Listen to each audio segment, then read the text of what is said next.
Women have the power to transform this world. We can end crime and violence if we all agree to do one thing: share. Let's share our wisdom, share our time, share our talents, share our finances, but most of all, let's share our love. This is the Female Solution. Join me, Naima Latif, every morning, 7 a.m. to 9 a.m. Central Standard Time, as we bring you stimulating discussions about the issues affecting our lives. If you're listening online at www.blogtalkradio.com/the-female-solution, press the blue button that says follow and get our daily topics every morning directly to your email and your smartphone. Hi, I'm Naima Latif, Executive Producer of the Female Solution Radio Show. We invite you to call in 515-605-9325 and participate in this daily think tank as we examine the challenges we face and develop solutions that restore peace and harmony. We are global transformers, changing the world from the way it is to the way it should be. We are one. Wherever we live on this earth, we are one human family. On behalf of our team of radio hosts, I'd like to extend a greeting to all the members of our family, whenever and wherever you may be listening around the world. To our family in China, Ni Hao. In India, Namaste. In Japan, Konnichiwa. In Korea, Annyeonghaseyo. In Russia, Здравствуйте. In Germany, Guten Tag. In Poland, Dzień dobry. In France, Bonjour. In Spain, Hola. In Italy, Ciao. In Egypt, Ahlan wa sahlan. In Ghana, Akwaba. In Nigeria, Peleo. In South Africa, Sawubona. In Senegal, Nangadef. In Kenya, Jambo. In Israel, Shalom. In Pakistan, Afghanistan, Palestine, and Saudi Arabia, Assalamu alaikum. Greetings, and may peace be upon you all. Join us live on the on-air radio network called 727-731-5192. We want to talk to you.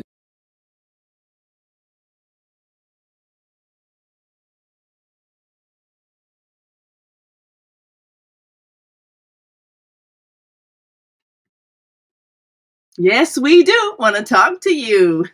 I'm Naima Latif, and you're watching the Female Solution Global Radio TV show.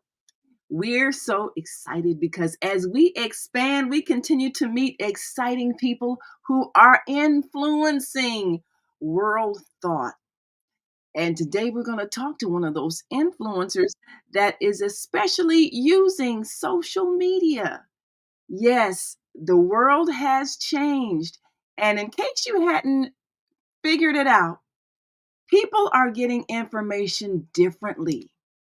And those who are ready to take advantage of the process of spreading information on social media can find themselves valuable people who can get paid.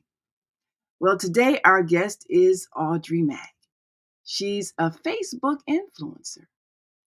And if you are on your phone or your computer, whether you're shopping or looking for a friend, or you are trying to figure out who to vote for, even, all that information is being constantly shared on social media. And those who know how to share with people and get responses and get viewers are valuable people. So we're going to take a quick break and come right back with our guest today, Audrey Mack, and she's going to tell you about the power of social media. We'll be right back after this quick break, so stick and stay. Don't stray away. We'll be back in a moment, so stay with us.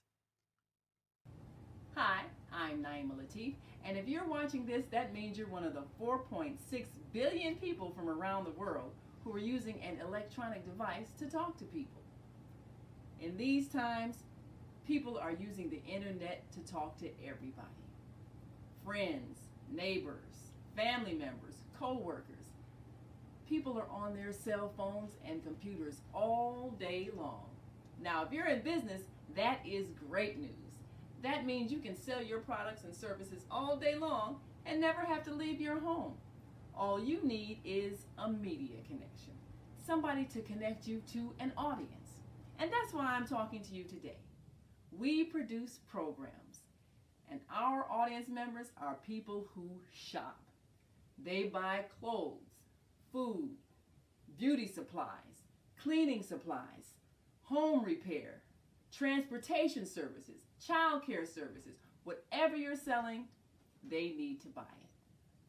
We're your media connection. Just follow this link, and tomorrow you can sit back and relax at home while your business is making you money. Yes, while your business is making you money. And those who can help you make money know how to get that word out to the public. They are what's called influencers. But we want to welcome to our show a fabulous woman who has mastered the technique of social media posting in such a way that she's influencing people and their decisions on what they're going to look at when they pick up their phone, where they're going to go on social media, what they're going to share, and that's valuable. So I want to welcome to our show our dear sister, Audrey Blair Mack. Thank you for joining us this morning on The Female Solution. Good morning. How are you? I'm fantastic. Well, I believe that all things happen for a reason, and I believe that there are no accidents. Everything is by divine design. So our meeting was by divine design. Was, right? Absolutely. And I have been basically looking for someone who is a social media influencer, because we know that the way information is spread far and wide right now is through social media. That has influenced our culture. It's a cultural reality. And I know that Facebook started out as, a thing that college students could use to socially connect with their friends. But now it has exploded into the way that people identify people. So tell us a bit about your background as, a communicator, a person who has reached out to people. How did you get started, first of all, on Facebook? My background in communication. I started the first Black-owned pager company in Chicago. My ex-husband and I, Black-owned pager and cell phone company in 1985. And we had the business for 25 years, and we ended up selling the company to AT&T. So we put the customers, when Facebook came out, they give you their email numbers. You put it, that's how you register.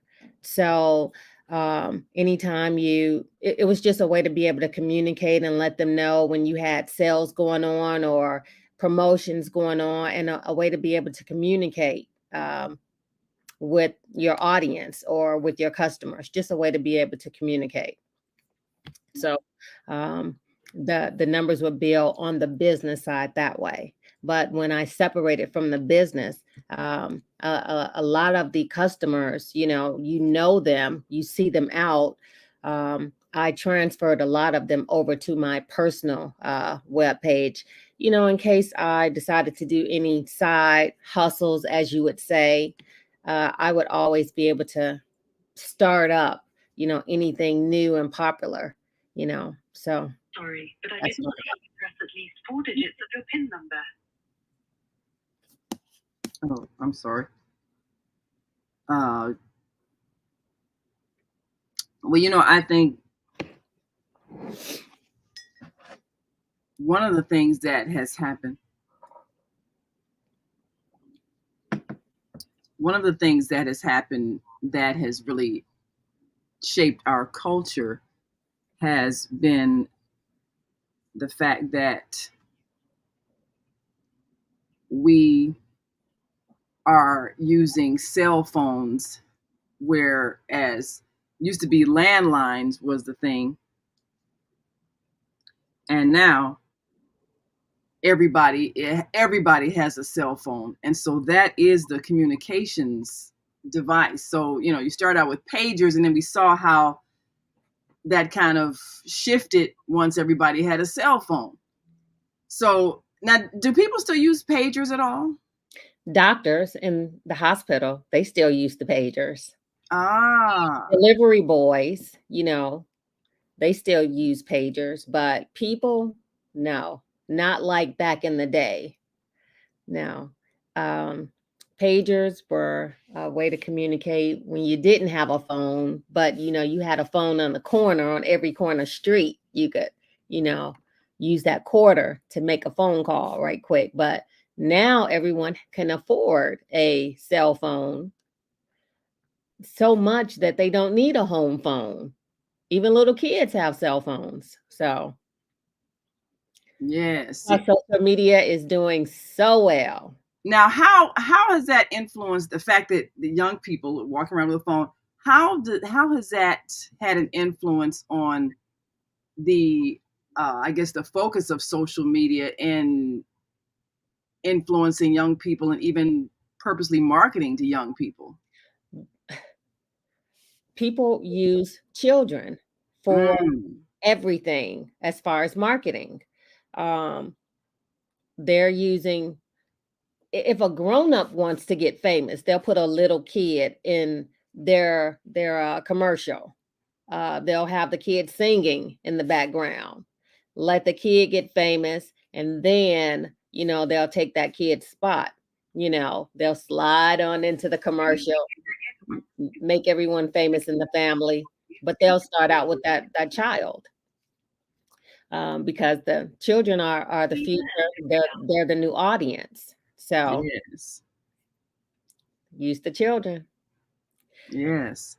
And you should see some of the things that they have the children do. They have this new thing that they do. They tell the kid to curse. You put them in the bathroom. You can say anything that you want. Wow, Anything that you want while you're in this bathroom. The grandma or the father or the mother will tell the child that.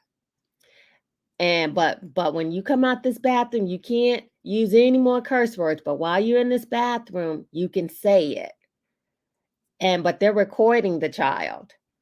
And most children, as soon as they close the door, they just that. wow. Yes, but Now, they're what is that used for? The recording of that? to put on Facebook because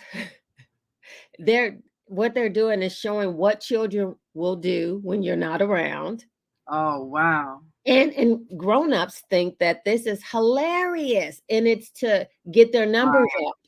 It's to get Wow. their numbers up and their followers up. But in actuality, the people whose numbers go up are the children that did not curse. Wow. The children that did not curse. One little girl said, mm-mm. Last time I made a mistake and I cursed, my grandma turned me every way but loose. Wow. I know she's trying to set me up. And the child must have been 3. She was like, 3 years old, they knew you don't say certain words. it's like, and it looked like she was talking to the mirror, but she was talking to the camera. She was like, would you Wow. do it? I wouldn't. And she Wow. had a little country accent going on. She's like, I wouldn't do it. She trying to set me up. And then she'll go tell my mama, yo, baby cursed. And Little it's 3-year-old knows better. right. It's hilarious, but their numbers went up. All the other kids, they're cursing Wow. anyway when you're not around. But Yeah. tradition, girl, bye. Wow. That's interesting because I'm noticing like some of these so-called cartoons. Like, what is that one? Family Guy, I think. Uh, that's a grown person's Yeah, cartoon, like, wait a not minute, for this is a children. cartoon. This ain't no child program.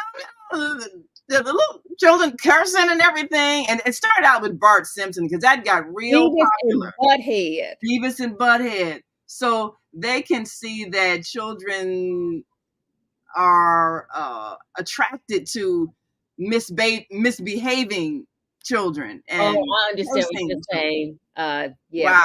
Simpson. Yeah, yeah, Yeah. right. So these kinds of things have really steered our culture in a way that a lot of grown people now they're trying to figure out, well, how do we reel them back in? They're just saying everything. Yeah, but this has been a thing that has had an impact, especially now. What do you observe when it comes to things that tend to, we know the cursing, but things that tend to appeal to young people in terms of the kinds of entertainment? Is it because I'm noticing young people are really I know into that like, answer already. the violence, the ghoulish stuff, what happened to like Bugs Bunny and little, I guess, George Jetson. The peaceful kind of things. Are children now more influenced by more of the Now, see, if they're going to be influenced by the violence, they're not going to be on social media. They're going mm, to be on their video games so that because the influence the video video game. games they look so real now. It's almost like you're fighting the person for real. They're so real. So, but they won't be on social media. Mm. Well, that's interesting because a lot of people are blaming social media for the violence, but actually it is the video games. The video games make you immune to violence. Mm. Yeah, anyway, But now, are the playing of the games being influenced by social media? the playing Like people if you talking get about it the on social media. advertisement, if you get Yeah, the advertisement from social media, but you got to be on social media to get the advertisement. All right, the kid right. has to do is go to school. Hey, what game are you playing right now? All they need to do is get your email address. Yes. But the other thing is, yeah, it is being influenced, I would say yes, by social media because it's a network. So I Yes. can see why they would say that. It's a network because now you got the headphones and you can play with people all over the world. So Yes. who you're playing with, um, maybe I would say is not the influence. It's just who you're playing with now has gotten more it's dangerous now. You don't know who Mm. you're playing with. They've opened up that market. So now one of the things that has been, I guess, a concern is how, because young people do have access to social media and they get contacted by grown people pretending to be children. How can parents guard against that sort of thing? The only way a parent can guard against that is if they're monitoring their children. And just think about what we were talking about previously, the Beavis and Butthead cartoon. Parents allowed their children to watch that because they weren't watching their children in the first place. They were like, oh, a nighttime cartoon. This is great. Mm. And so Yeah. they put their children in front of that cartoon, not knowing that that cartoon had all those curse words in it, was very vulgar and showing all kind of body parts. Because Mm. parents no longer have it where mom is at home taking care of the kids. Mom, dad, grandma, auntie, everybody is out working, trying to help pay bills at home now. So TV, social media is the babysitter for the kid. So that's why children have telephones, so mom can call and say, "Hey, did you eat dinner? Are you in the house yet?" Mhm.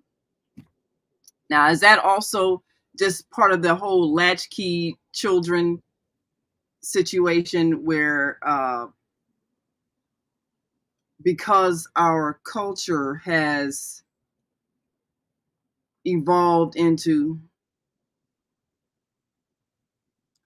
um, a situation where children are more independent? Raising themselves. Yes, A raising friend of themselves. Is mine that? just did, yeah, a friend of mine just did a 5-part series on social media about what happened to Big Mama. Mm, Because you yes, know about Big Mama. yeah. Big Mama ran everybody in the family. She was the matriarch. Everyone was afraid of Big Mama, you know. But Big Mama nowadays is 30 years old and she's a great grandma, Mm. right? That's kind of what's happening, and that's what has changed a lot of the decisions that are being made Hello. by uh Hello. by parents, because the parents and grandparents are so young. They're partying with their great grandchildren. Yes. Another series was done on, oh, my mama is jealous of me because I look Oh. better than her. It's because she does look better than her because they look the same age. They look like twins. It used to be a compliment when someone sat next to their mom because the mom was 65 years old and you were 20 years old, but they thought you were the same age. But for your mom to be like 10 years older than you, Mm. people think that you guys Yes. literally are twins. Yes. Yes. There is some Yes. real jealousy going on there. Yes, it is. Yes, Please there announce is. yourself. Yes. Well, one of the things that I have noticed that it is a bit of a trend, and that is the fact that a lot of people are justifying some of the behaviors that they see parents engage in. And as a result, our cultural expectations are lower. So, and you mentioned the thing about the profanity and how they think it's cute, and they put it out there and numbers Numbers, go up. numbers. Yeah, the That's all numbers. it's about Yes. because people So, are getting paid. Remember, mm, the higher your number, you get paid. It's about the money. wow. So I've noticed that it's almost every show where there is some use of profanity, and even things that I would have thought was child friendly, certain things, words that are no longer considered. Is there a standard of what shouldn't be said on any kind of media anymore? I think every Is you that couldn't say question the S word, directed couldn't say the towards A, me? couldn't say the, I mean, you couldn't say the F word. Now you can just say everything. So When you're it's telling children they could say anything on social media, social media is our new TV. wow. It's our new TV because they have the app on there, and you don't even have to have the app because your phone will automatically count how many hours you've been on social media. Yes. You can set your phone with an alarm saying, okay, after I've been on it this long, turn me off or send the alarm off. Mm, But it's, you can get hooked. You can get hooked. After you scroll, clap, scroll, you've been on there for hours. wow. Hours. It's like binge watching a good TV show. Mm. And So imagine now, every day. and I've binge watched some shows. So now, is that also something that's tracked? I mean, these phones are tracking devices. That's what they are.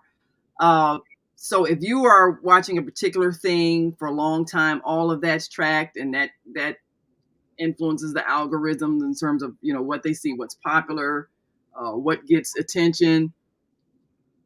Now, what about these videos where people are fighting? I keep seeing that, school fights, girls pulling each other hair. Yeah, yeah, I don't want to see that. But somebody does. So is even things like that, if a person is posting those kinds of things and that gets a lot of views, is that also, you know, something that is looked at as okay, we want more of this because this.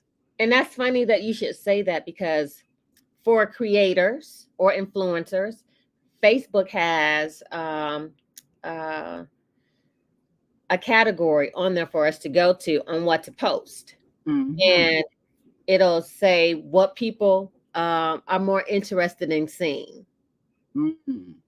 You know, it was like during COVID, everybody wanted to learn how to pray. that was That's the number, interesting. that was the number one thing that came up in Google search. Pray. How to pray, how to pray. So, I did see a lot of spiritual shows during that time become popular. I guess people were, afraid, oh, this thing of the world, better make sure I get to heaven or whatever it is. So those numbers populate over into a category, and it'll show us what people are interested in. And so it is telling creators and influencers, don't tell us you don't know what to come up with or what to post on your page, because we got a whole category of what people are looking for you to put on your page. And Mm. so actually it's a variety. That's why you'll see a lot of cooking shows. People want recipes, but they don't just want recipes. They want you to show them how to cook. Yes.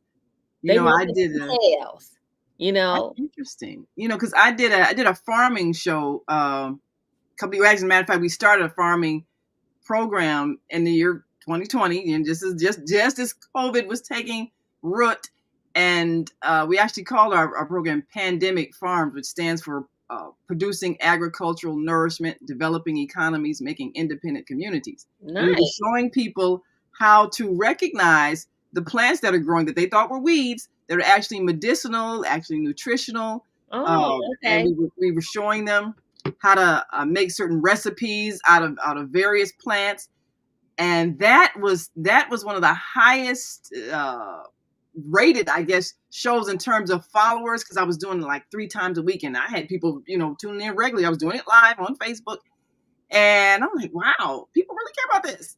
And And you know sometimes I why? did some And recipes, and I people, know who your audience was. People who love plants, yeah, gardeners. yes, I became a farmer during COVID. yeah, Oh my God, you could not tell me I was not a farmer. Oh my yes, God. And so, yes, girl, I that believe was you. it. Yeah. And that kind of stuff populates into my feed. Mm. I know exactly what you're talking about. I'm like, I remember seeing posts like that, and all that kind of stuff comes up in my feed all the time. Ah. What kind of herbs and what to put together Mm. medicinally Mhm. all the time. I Wow. believe you. Yeah, and I mean, I was surprised because you never know. You don't know what people's interests are. But I think at that time when people were locked down and they were trying to figure out how am I going to survive, that was the thing people were looking for. How am I going to make it, and how can I feed myself if I can't even get out to the store? Oh, these things that are growing, or I can grow my own food. I can, make my own teas out of these things I thought were weeds I've been killing all the time. So yeah, that was surprising, the numbers of people that were watching regularly, and we'll be launching that again. I'll make sure I send you a link so you can tune on in because Will, we see please. that there's a need. Yes. There is. Yeah. We still got people who love to be educated. Mhm. We have that market that love, love violence, that we Mm. have that market that they want to see what's going on in the world as far as, looking at the news, the CNN. Mm. But we also have that market that, they just like to see bad things happen to people, Yes. or hear people say bad things. We have that Mm. market, and Wow. people monetize off of it. Give people what they want. Give people. Wow.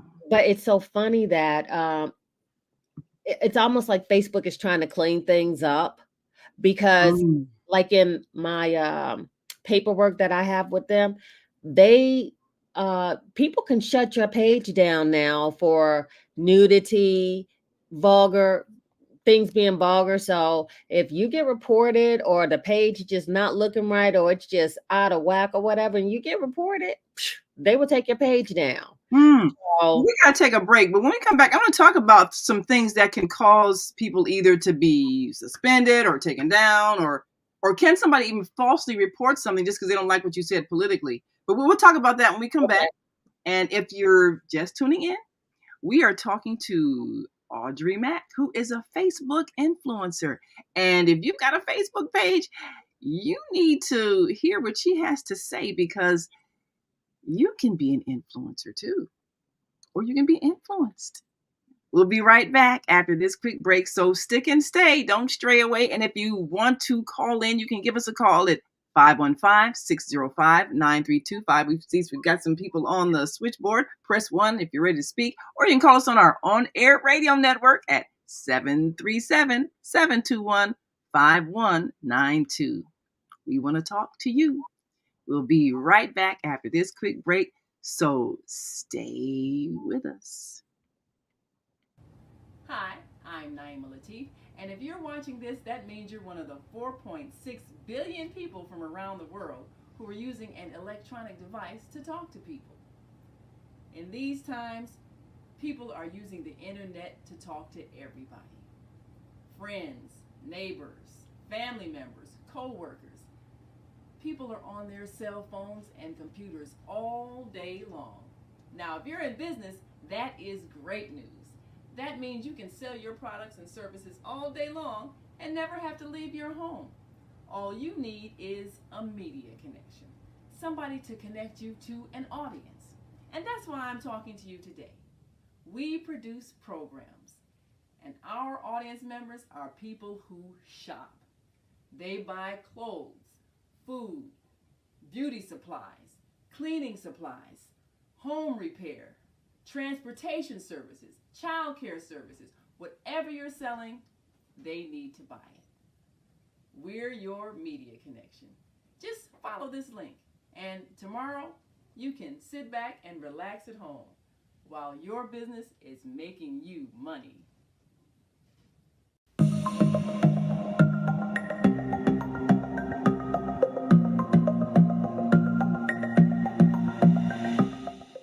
Hi, I'm Barbara. I'm Cheryl. And I'm Naima. We're 3 Black moms. And in case you didn't notice the resemblance, we're also 3 sisters.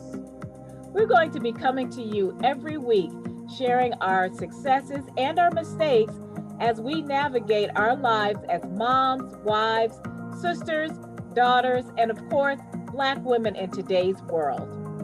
We'll talk about it all: race, politics, religion, economics, culture, and we'll take a look at everything from whether or not to use corporal punishment to how do you teach your children about sex. Look for our upcoming book, Growing Up Charles.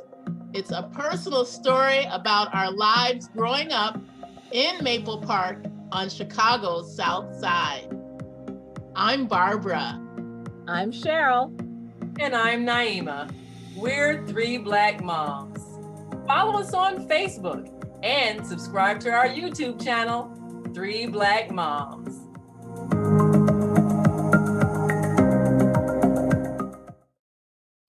And we are back. You're listening to and watching the Female Solution Global Radio TV show. I'm Naima Latif, and our guest today is Audrey Mack. And she is a Facebook influencer. And you probably have been influenced by some of the things that you've seen posted, and you never even realize it. Well, of course, we're excited to be able to bring you some real information. Pharaoh said, then what is the case and of the former general? We also will be joined shortly with our co-host, Kareem Hamid, And we're broadcasting on 3 radio networks today. Of course, we are on our Female Solution Blog Talk channel, and we're also on the On Air Radio Network. And we'll be joined shortly by the American Muslim 360 channel. And we're excited because we get a chance to educate today. A lot of people don't really understand how social media works, especially because I think there's an age gap with, and I've seen a lot of people, I'd say maybe over 50, over 60 crowd. First of all, they struggle with just learning how to use their cell phone, and then learning how to, work Facebook and post things. But then once they get it, they got it, and they're really diligently into it, which it's almost becoming the new home shoppers network, because people are looking at things and making buying decisions based on what they see on Facebook. But now you were telling us some of the ways that people get, I guess, banned or shut down or suspended, things that they may do that could possibly be considered A violation. inappropriate. And we've got a comment from from our Friday and Sunday host Viata out of Florida.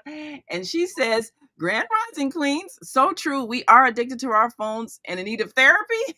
I don't know. I think the phone has become, in a way it connects us, but in a way it disconnects us. Because if you've ever seen a family out to dinner, and I've seen this several times, where a family will be sitting at the table and everybody's in their phone, it's like, okay, you all are together, but you're not really together. So I think that is having an impact on our culture. But, well, first of all, before we get into what can get you put off of Facebook, what do you see as how our culture is being influenced by people staying in their phones all the time, even more than they're talking to each other?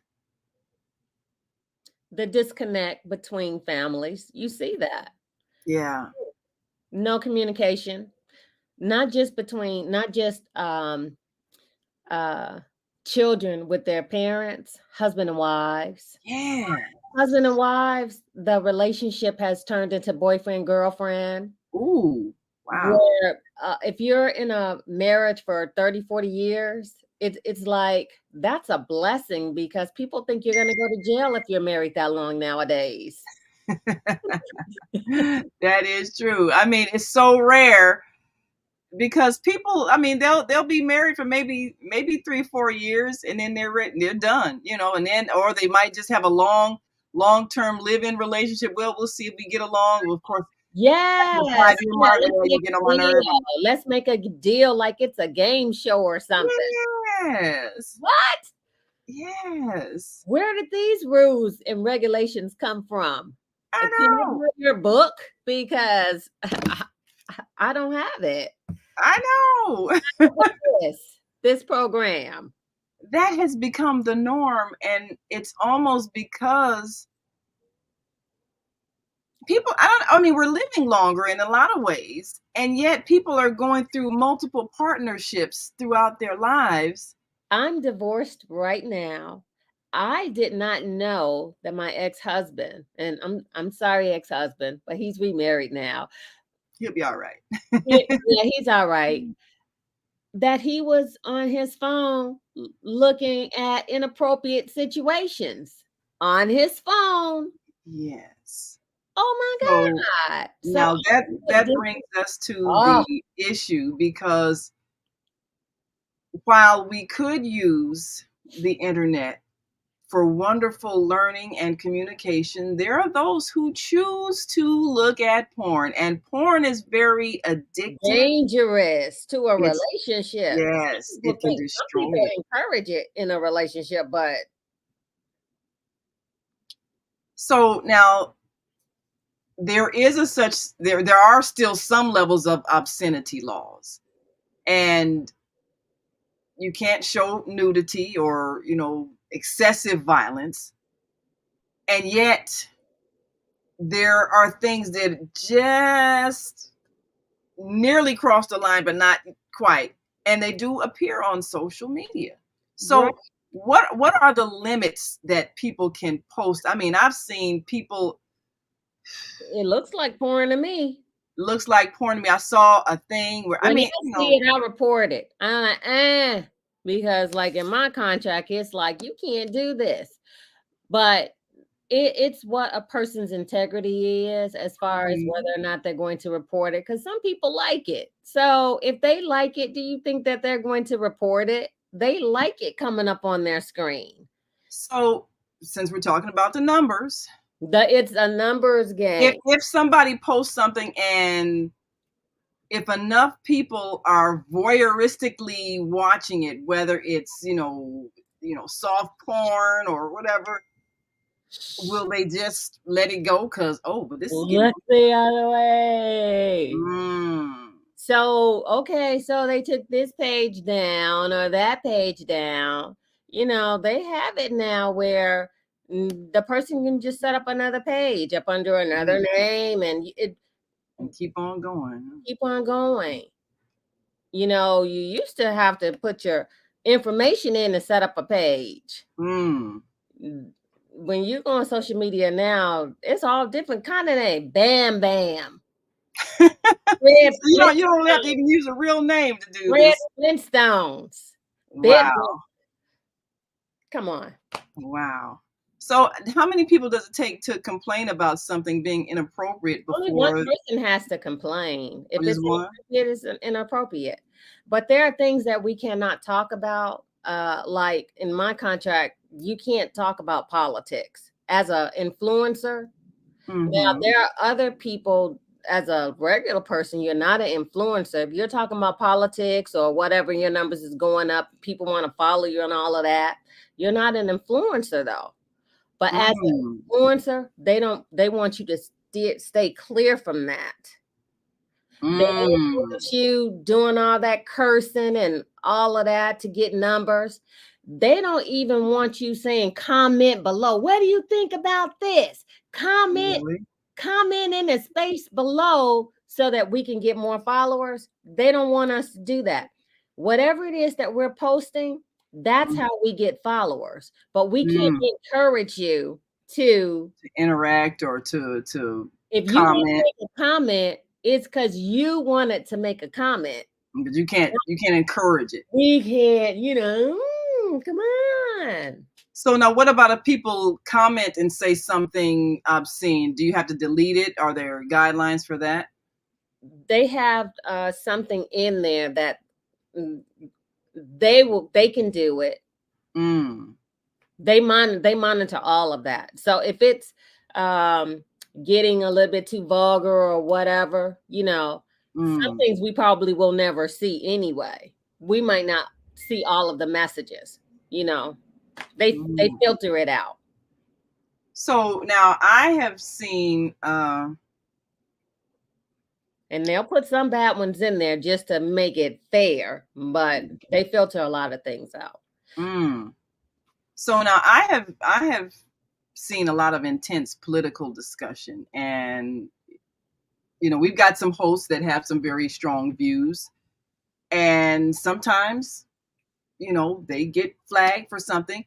Is it because of the politics? Is it because of are there certain intense topics that just if they offend somebody can say, well, I don't like what they said about the war. I don't like what they said about, the drugs, or I don't like what they said. I mean, is it possible that those kinds of things can cause a person to get suspended or whatever because it's too politically hot or something like that? Possibly. And does that happen? Like if you offend somebody and somebody reports you because they're offended at what you said, and then, they don't want you to use your platform that way. Don't use your they don't want you to be like a Wendy Williams.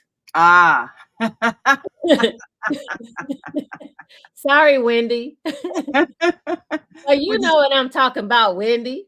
Yes, yeah, the gossip, to say stuff, to talk about people. To get Yeah, numbers. to get numbers. No, you might as well say comment below. That's interesting. You know, I was wondering if there's any kind of appeal process, like if somebody says, "Well, I don't like what you said." Yeah, there is. Okay. Yes. I don't know if I've seen it listed. Where do you go to find it? Is it like a Facebook.com type of thing you can look for it, or appeal? You mean if they kick you off? Yes. It's Facebook has this new program, Meta, and it's up under there. Like where it has like marketplace, it's up under your homepage. All the different categories, but Meta is under that category. It's almost like Meta is who pays you under Facebook, and all the rules and regulations are up under there. Okay. META. Okay. META. All right. So if you have to appeal something, you want to go to Meta. Yes. Well, let's see. I'll see if our co-host is ready to join us now. I don't think they're ready to join us yet. So one of the things that we've been concerned about is being able to share information that is enlightening, but might not be politically popular.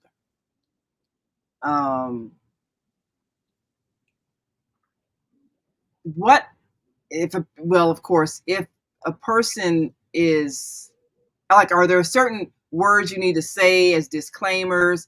This information is for educational purposes only, or whatever. Are there certain words you can use to, keep you from being blocked if somebody doesn't like a point of view that you have, but you're trying to share information? That's not in my paperwork.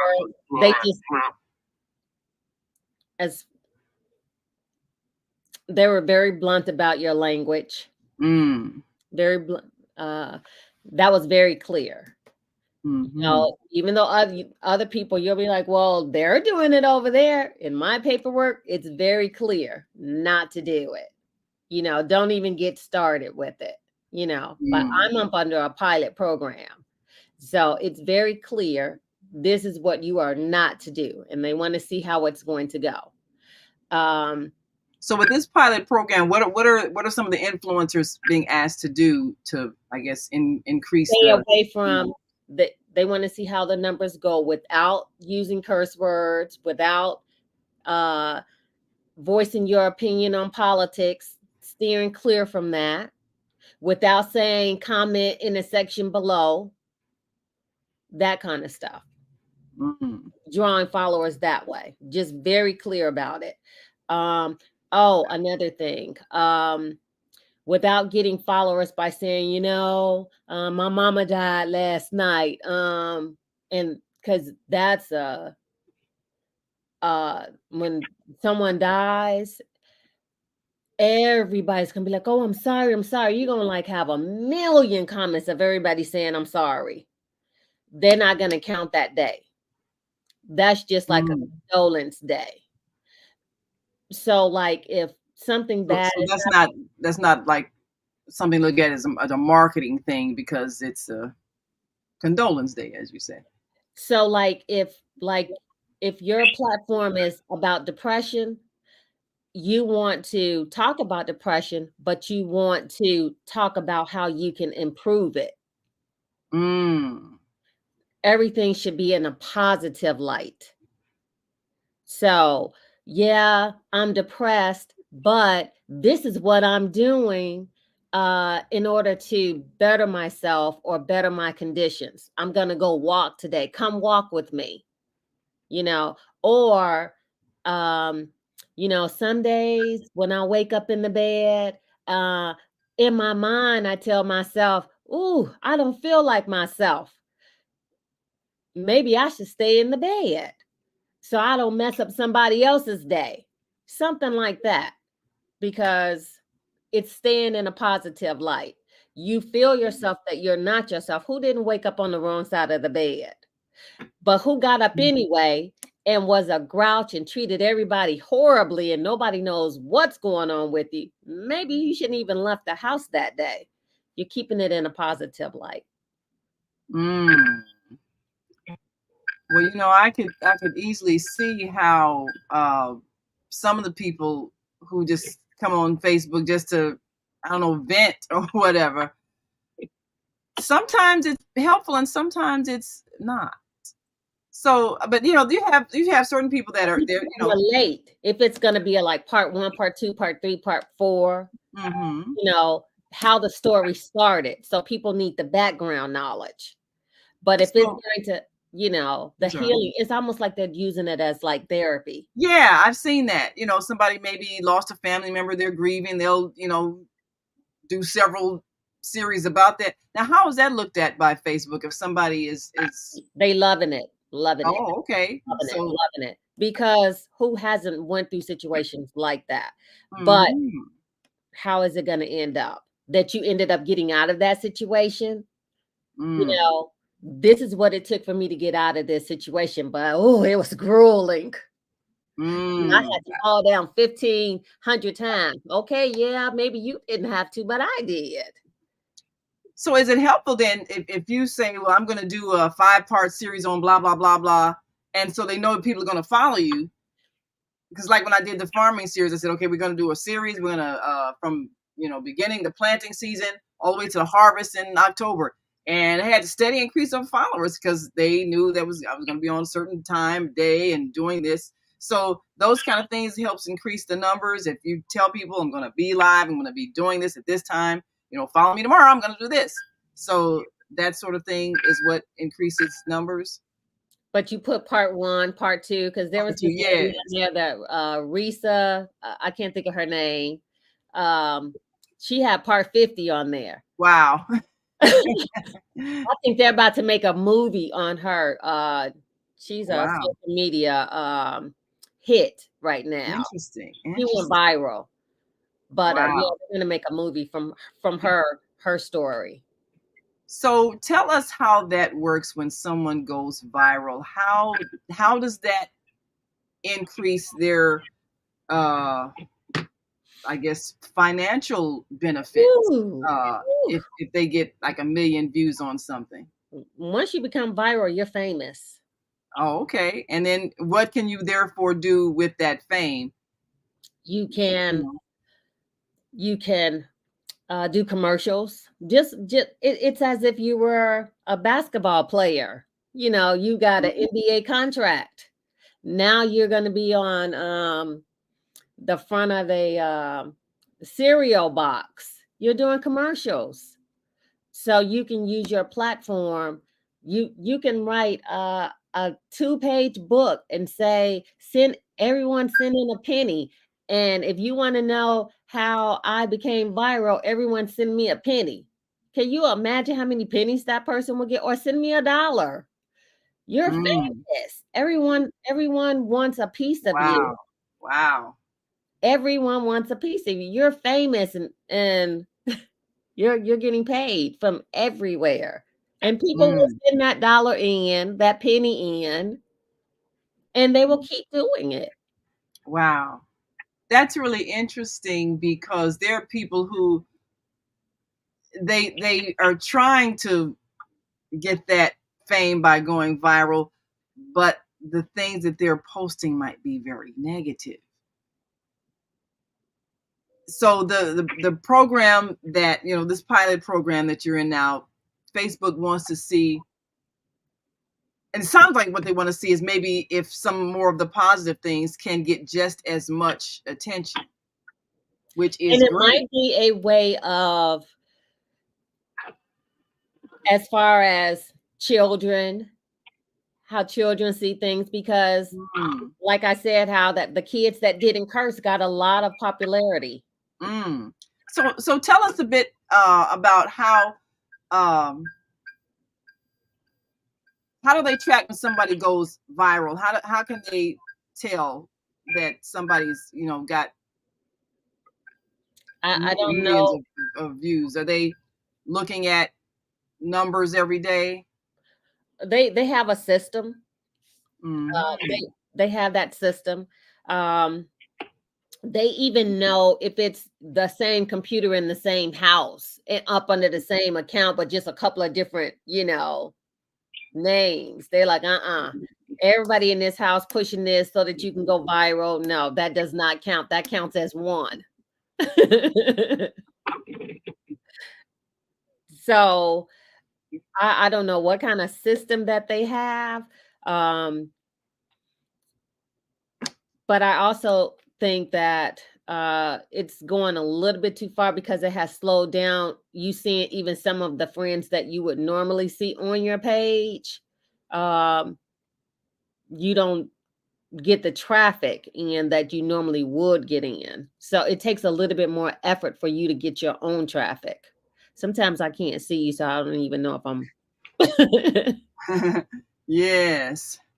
So I think one of the things that people are becoming concerned about when it comes to social media is that it does seem like there's more of a steering toward the negative, and they're trying to figure out how do we get people to be just as responsive to the positive information, the positive programs, the wholesome programs, even for children.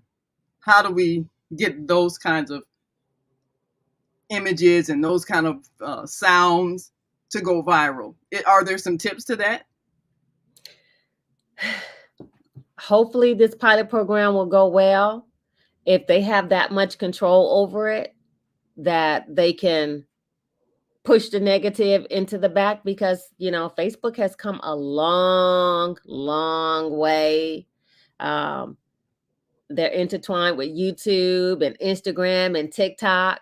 They're all intertwined, and so, and you hook all of those up together and it's taken over television.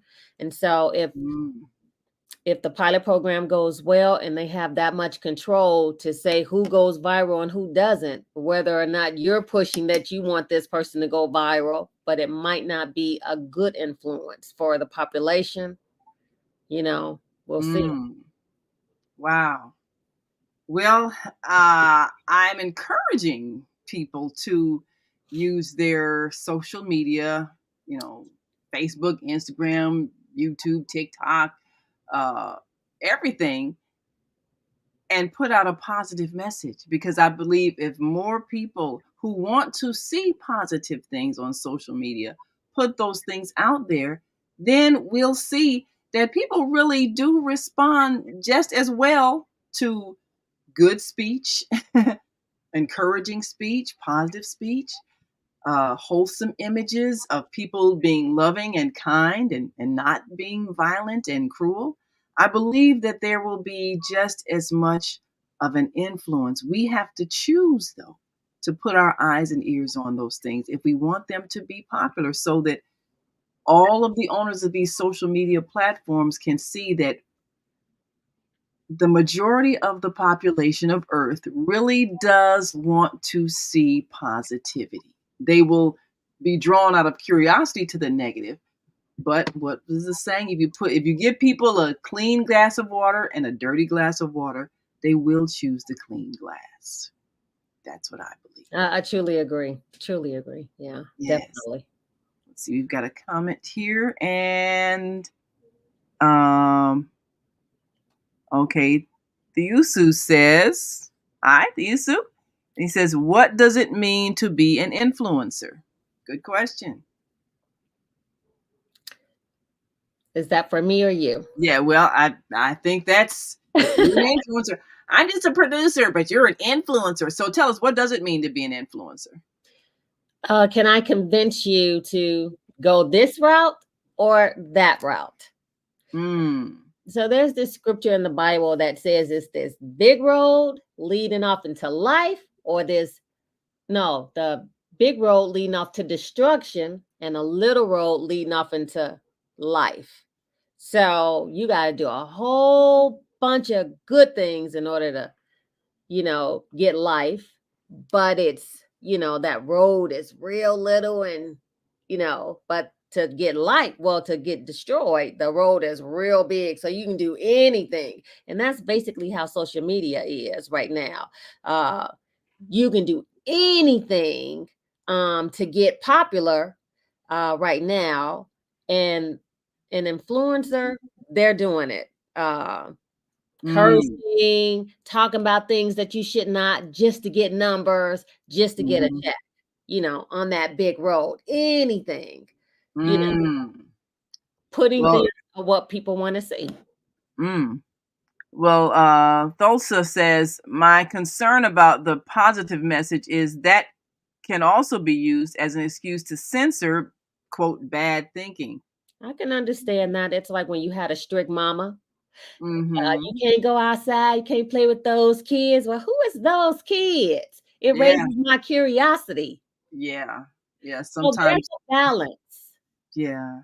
And that's why I do agree with, tell me your story, but how is the story going to end? Is it going to end in a positive light? So you could tell me all the bad things that happened to you and all the mistakes that you made, because bad things do happen to good people and people do make mistakes. But what did you go through? How did you improve? And it might not have worked out 1 time, 2 time, 3 time, 4, but eventually you ended up making some type of right decision. Absolutely. People can relate to that. And also says, is there such a thing as toxic positivity? I don't think positivity can ever be toxic. I think that you can be a great optimist in the face of horrific circumstances, and that's still positive. I don't think it ever can be toxic. I think if you ignore suffering as if it's not happening, that's not really being positive. That's ignoring suffering. But I think you can be positive in terms of hopeful that things will turn out. Like you say, people can tell you all these horrible things, but in the end, they triumphed over adversity. So I think When that you get on certain topics like religion or politics, everybody has their own view of what's right. And so they don't know how to talk to each other. So they bash each other and they argue instead of just having a conversation. yes, yes. And I'm hoping that we can learn how to agree, Have how a to disagree conversation. without being disagreeable. Have I a think, conversation. yeah, you can have a conversation and we can have different viewpoints. I don't have to call you names. I don't have to Holler and scream. insult you. Yeah. Just have a conversation. That's really why we're here. Every day, 7 days a week. You can listen to a positive conversation on the Female Solution. Now, all of our hosts, we got a wonderful, fantastic team of hosts. Each has their own viewpoint, their own personality, their own focus.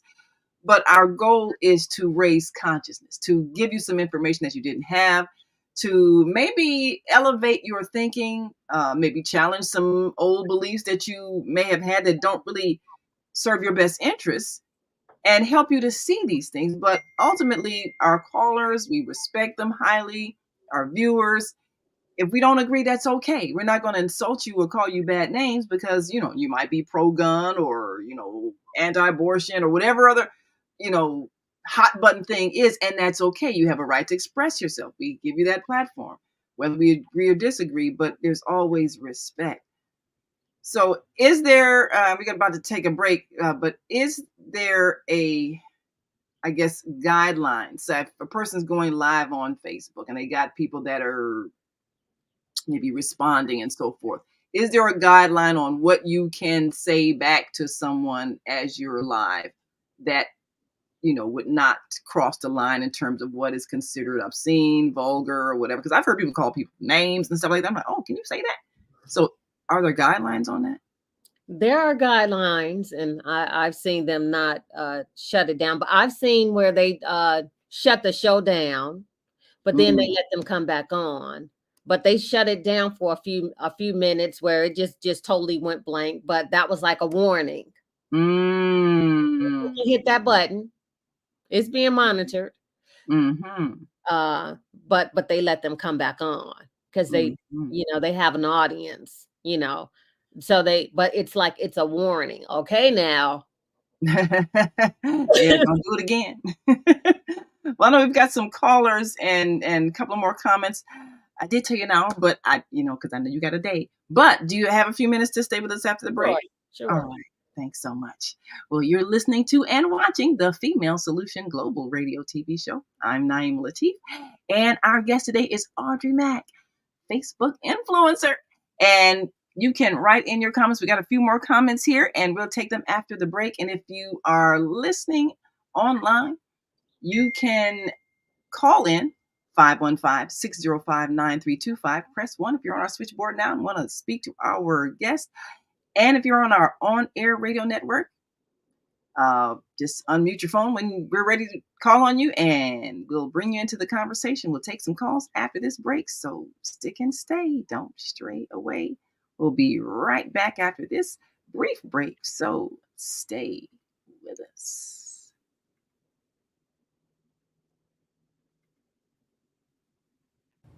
Hi, I'm Naima Latif, and if you're watching this, that means you're one of the 4.6 billion people from around the world who are using an electronic device to talk to people.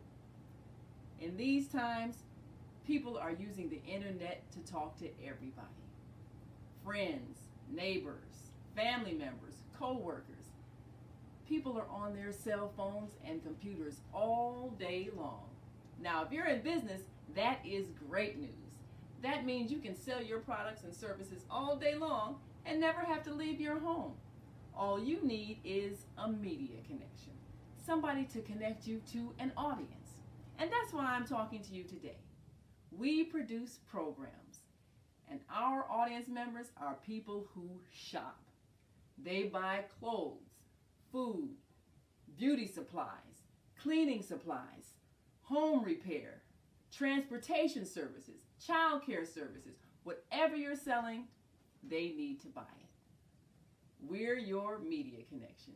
Just follow this link, and tomorrow you can sit back and relax at home while your business is making you money.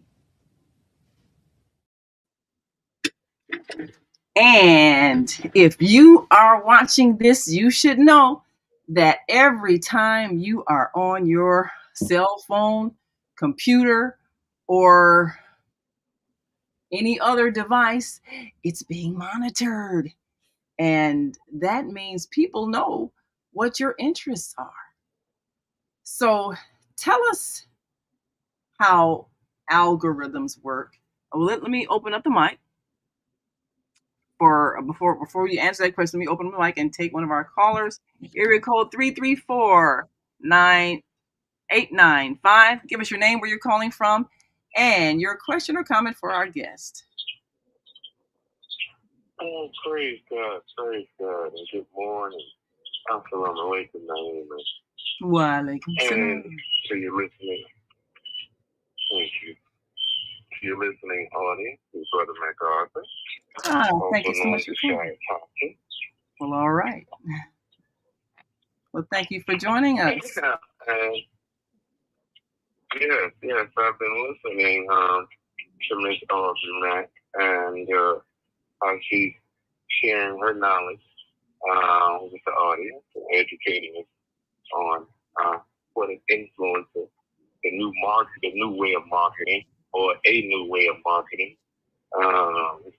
and as she said, becoming the way. But I wanted to touch on something that you said that's unfortunate nowadays,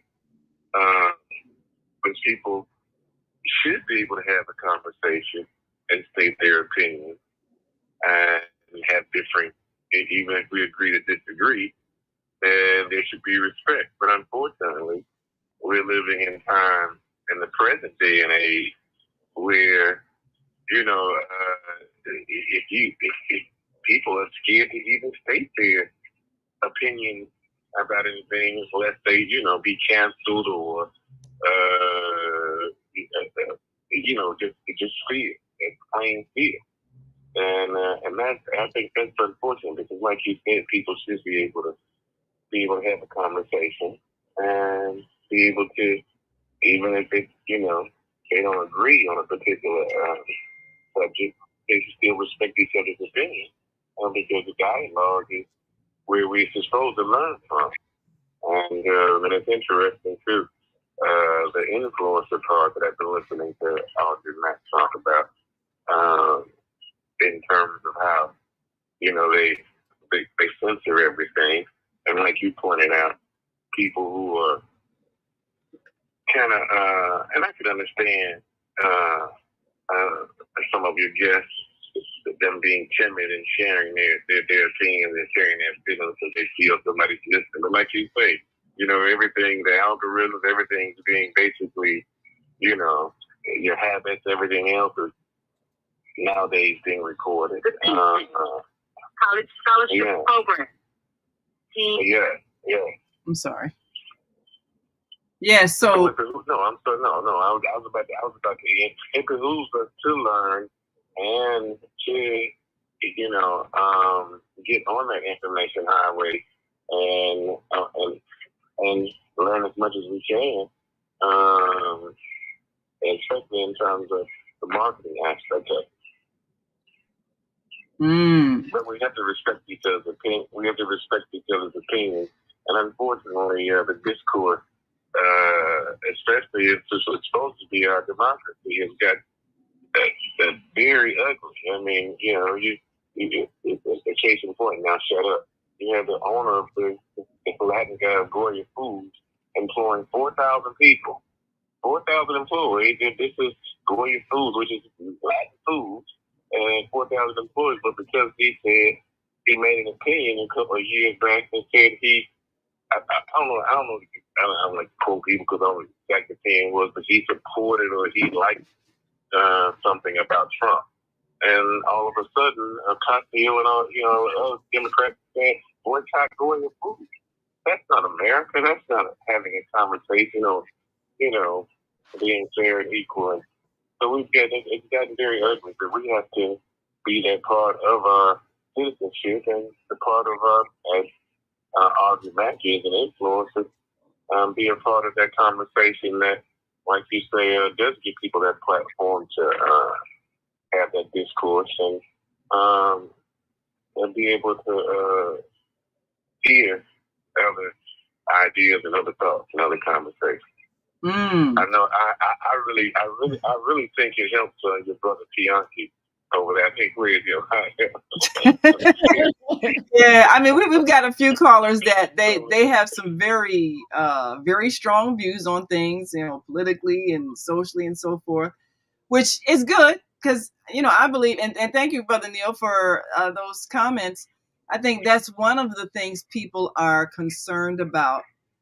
Are our conversations being monitored in such a way that if you say something that's not politically popular, or if you have a point of view that is not, supported by corporate America or whatever, can you be shut down? Can your platform be removed because you're not following the status quo? I think that's what a lot of people are concerned about with social media. And one of the things I always remind my hosts, look, we're on these platforms that are owned by other people.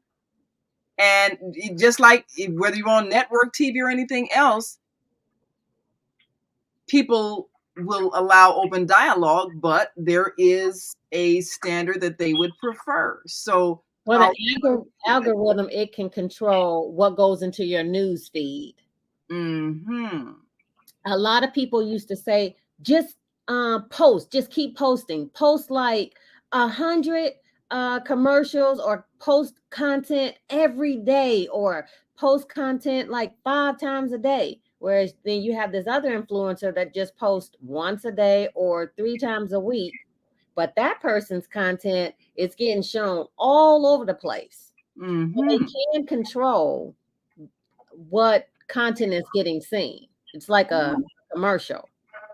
So now I guess the next question is, and thank you, Neil, for bringing up those things. The order, it's the order that it's being seen. Because the next question that I would have then, if a person, because you've got thousands of followers, And if a person's got followers and those people are watching and sharing, does that also have an impact? Like if your followers are people who then also share what you post, that increases the influence of what you post? When you share, Yes. if you're a sharer, if you go and you like other people's pages, you know, you're not just someone who you just want everybody to come to your page, but you never go to other people's page. That's also watched too. But if you're someone who's on other people's pages and you're sharing, they're sharing, yeah, you're going to be put in where they send people to your page. You're going to be somebody that they're interested in.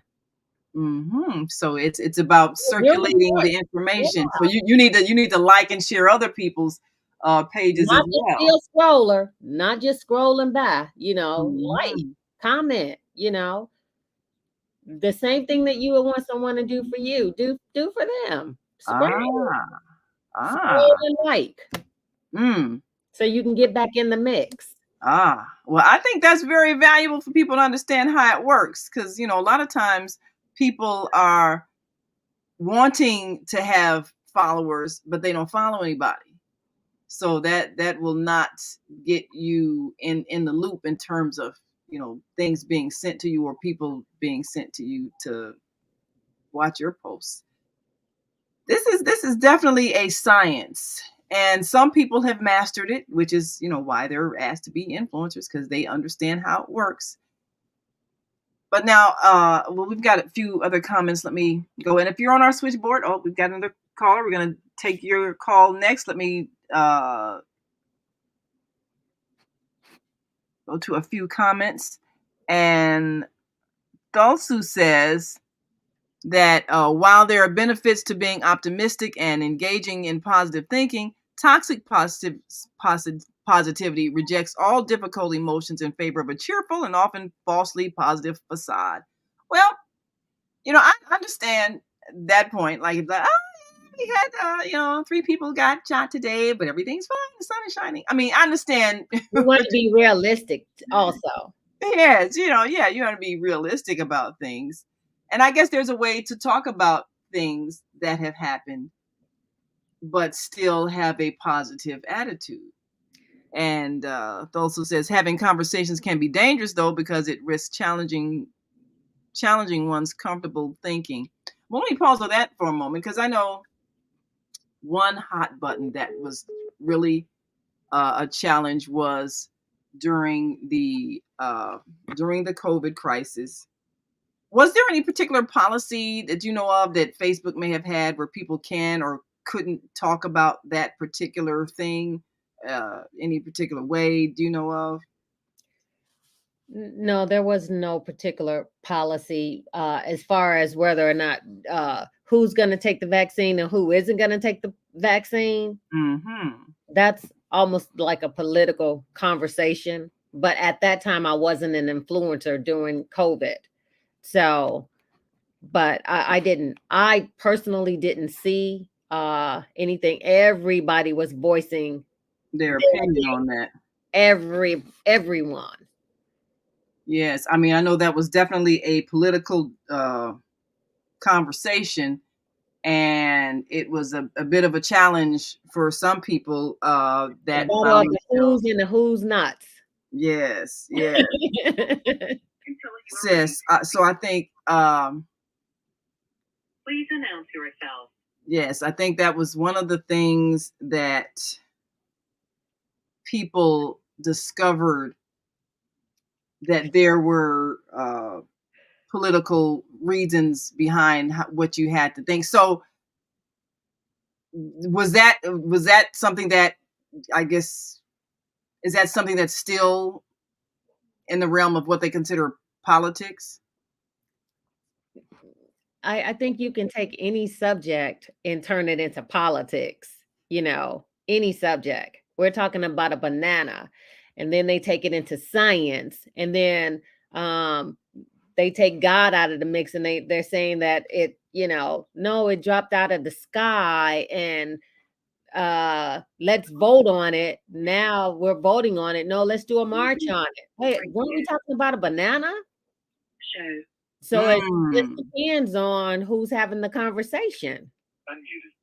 Yes. Who's having the conversation. And then you forget all about, now, what were we even talking about? Because yes, it's an argument, and people for some reason love to argue. So arguments, I would assume, would probably get a lot of viewers. So is that a positive thing? Job up those numbers. And it makes people forget, what were we even arguing about? Mm-hmm. How did this even get started? Yes. So, but like I said, they give us the RAM of what we can, content that we can create. They tell us, hey, here are all these categories that people are looking for you to do some content on. So just look at this. If you can't think of anything to do, look at this. Look at this list. So they give you a list of things that have been popular, things that have been trending, because I always get the list of, this is trending, so is that what's trending? So what's trending is what's most popular, and they send you that so that you can look at it because it's what's popular. I mean, and we can make some content from it. Oh, okay. We can use it to make content, because if we use that to make content, we'll have numbers just from that. So if you want to be an influencer, make some comments about those things that they send you that says this is trending. Okay. So now, those who said in order to be able to think, you have to risk being offensive. Well, is it said I'm not familiar with female. Oh yeah, the Female Solution. Well, go to thefemalesolution.com. That's our website, and you can see all about our shows and our hosts and everything. Yes, go to thefemalesolution.com. We've been on for the past 12 years, and we started out on Blog Talk Radio and have expanded to Facebook, YouTube, Instagram, and all the other social media platforms. And so we are able to reach a global audience. And that's why today's guest is just perfect, because as we master this now most powerful communication medium, we're understanding the rules and even the methods for getting the best possible benefit. The caller or the person who just said something about risking offending someone, like how someone might have just cursed you out or said something offensively to you. How your mama used to say, use your words. Yes, use your words. Use your words. Yes. Just because someone cursed you out doesn't mean you have to curse them back out. But have you ever cursed somebody back out without using curse words? Oh, yeah. You said they were like, they can't even swallow. That's right. You used your words. Yes. It helps to have a vocabulary. What's that saying? Profanity is the language of a person who doesn't know the words to express their thoughts. So and you don't have to know the whole dictionary. You can keep it simple, stupid. Keep it simple, stupid. Know how to say what you want to say effectively. Hey. Yeah. Hey. And sometimes saying nothing. Sometimes that's the most powerful thing you can say is silence. That is best, because you can't argue with a wall. That's right. We've got a caller here. Let me go to 773-956. Give us your name, where you're calling from, and your question or comment for our guest, Facebook influencer, Audrey Mack. Good morning. It's Koopy Good James. morning. Yes, Koopy James. Thank you for calling. Yes, sir. Yeah, it's great conversation, because a lot of people are trying to figure out the social media. I was an influencer for a long time, 10, 15 years. And at one point in time, I didn't know it. People were like, hey, man, you get 25,000 views. Everybody's following you. Everybody's taking your narratives. And I go, yeah, they are. They start speaking like me. They start saying the same thing I was saying, starting podcast, and I'm like, man, people are like, they're using you. I go, no, they're not using me, because if I never have said those things, that they never would have captured it. Mm-hmm. And now that I have my name and people, kind of, follow me, it's almost like reality now. You have to talk with people on the internet just like you do in real public. Mm-hmm. So what are some of the topics that you what are some of the topics that you, what are some of the things you spoke about that got the following or got the reaction that you saw the numbers increased on your social media pages? Self-love, supporting black business, debunking the slave trade, which never happened. Nobody came from Africa. We were already here. We're indigenous of America, and people are like, wow, go find me a slave ship. Ain't none. It's a cartoon picture. That really gave me a lot of really Europeans. They're like, we're proud of you. You're really healing everybody. We've been lying to you. So that was one of the big things in expressing, because it creates a mental imbalance. It's called indoctrination.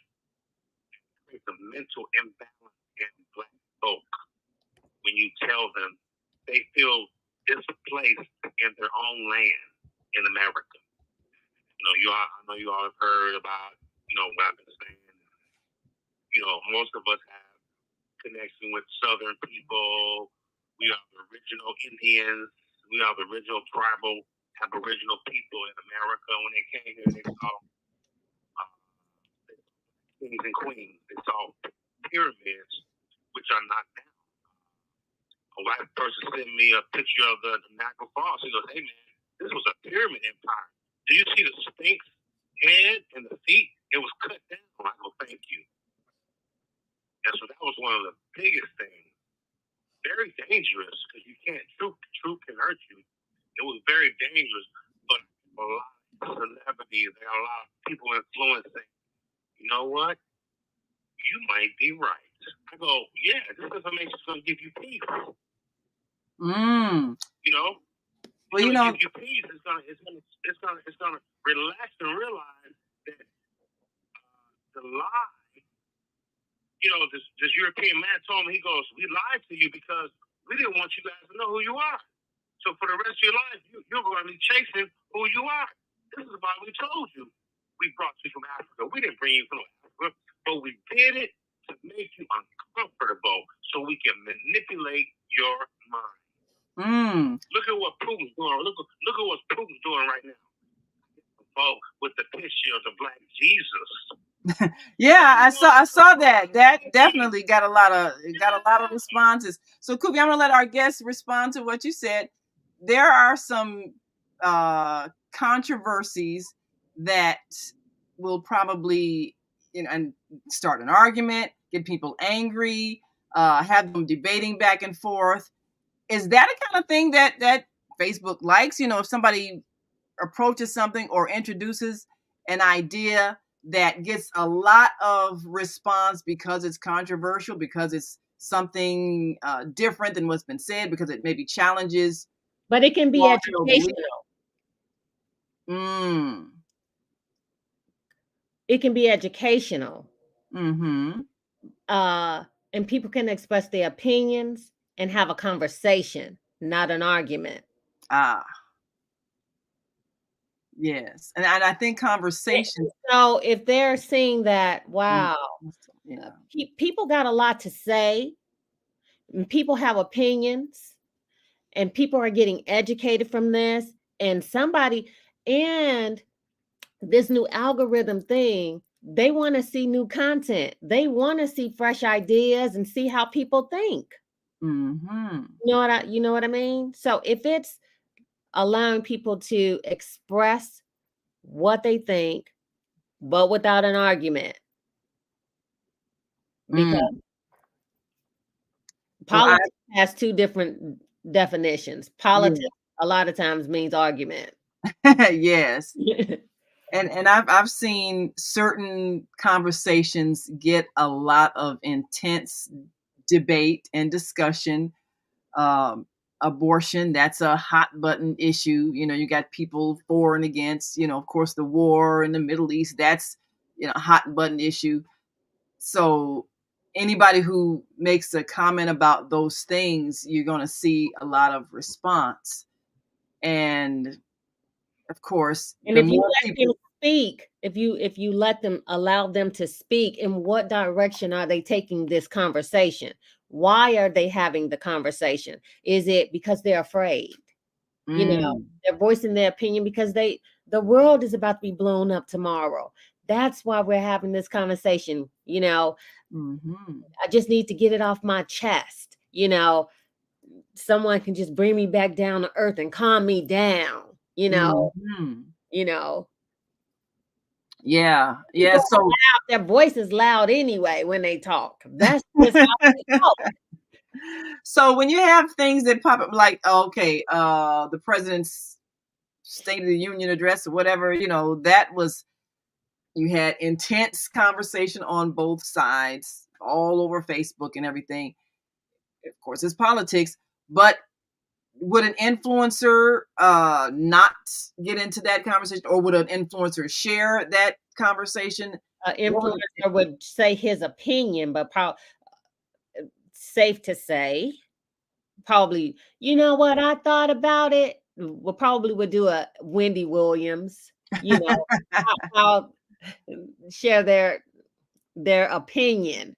I wouldn't, personally myself, I wouldn't do a podcast and bring other people in the room to help share the opinions, but you probably would get some comments, a whole bunch of comments. Yeah. But now I saw a lot of programs that did have some very intense comments, for and against and all that sort of thing. Are those kind of things that could possibly get somebody taken off Facebook if it gets too attacking? Are there levels of political attack? Because I'm always shocked, people can say things about the president. Okay, that's a person that is whichever one it is. It doesn't matter whether it was Trump or Biden or whether it was Bush or Obama. Maybe someone that they watch from now on. Oh, okay. Say, okay, you say stuff. Oh, okay. I know that there are pros and cons to that. They might pull you to their team. I'm gonna watch you, but you know how criminals know how to break into everything. The next thing you know, they're working with the police. It works both ways. Yes, if you're popular, then hey, help me. We can use you. We can use you. Yeah, I understand. They need to know how you're thinking. Right. We need to see how you think. I definitely understand how that works. I mean, I've got some callers that they say things that make people angry, but in doing that, it will motivate somebody who was passively listening to call in, who just been passively listening. Was like, oh, no, he didn't say that. Let me call it. So that's good, So I can understand how that principle works, but but at the same time, you don't want it to get destructive, and I guess that's that's the line you have to make sure you don't cross. And we've got a few more comments here. And it also says the reason COVID became politicized was because of the unprecedented level of government intervention in addressing the pandemic. It was naturally going to become political. Yeah, I think that was it. Well, there's a lot of things that surfaced as a result of that.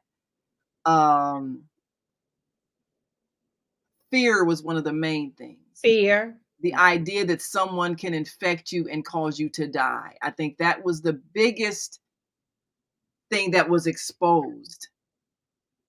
I went into a store one time and just how sometimes you get something gets stuck in your throat and you kind of man, I saw people ducking like I pull out a gun shooting bullets. Okay. So don't have allergies way before that even happened. Man. So now you're trying to suppress a cough because you don't want to scare anybody. Okay. But that was a very intense time of fear.